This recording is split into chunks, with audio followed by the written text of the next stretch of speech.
वो उन्होंने तहरीक में चाइना कटिंग करके मालो दौलत कमाया।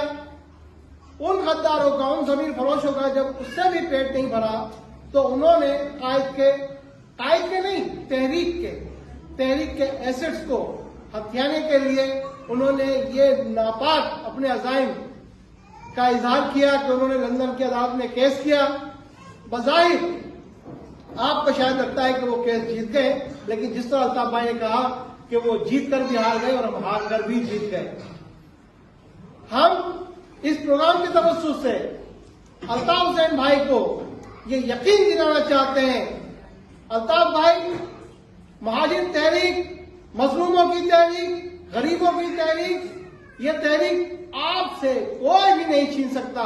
गद्दारों ने महाजिर तो किया, चाहे करप्ट अशराफिया क्यों ना हो पाकिस्तान की, चाहे पाकिस्तान के इल्मुनाती करप्ट टोला हो या इंटरनेशनल इल्मुनाती करप्ट टोला हो।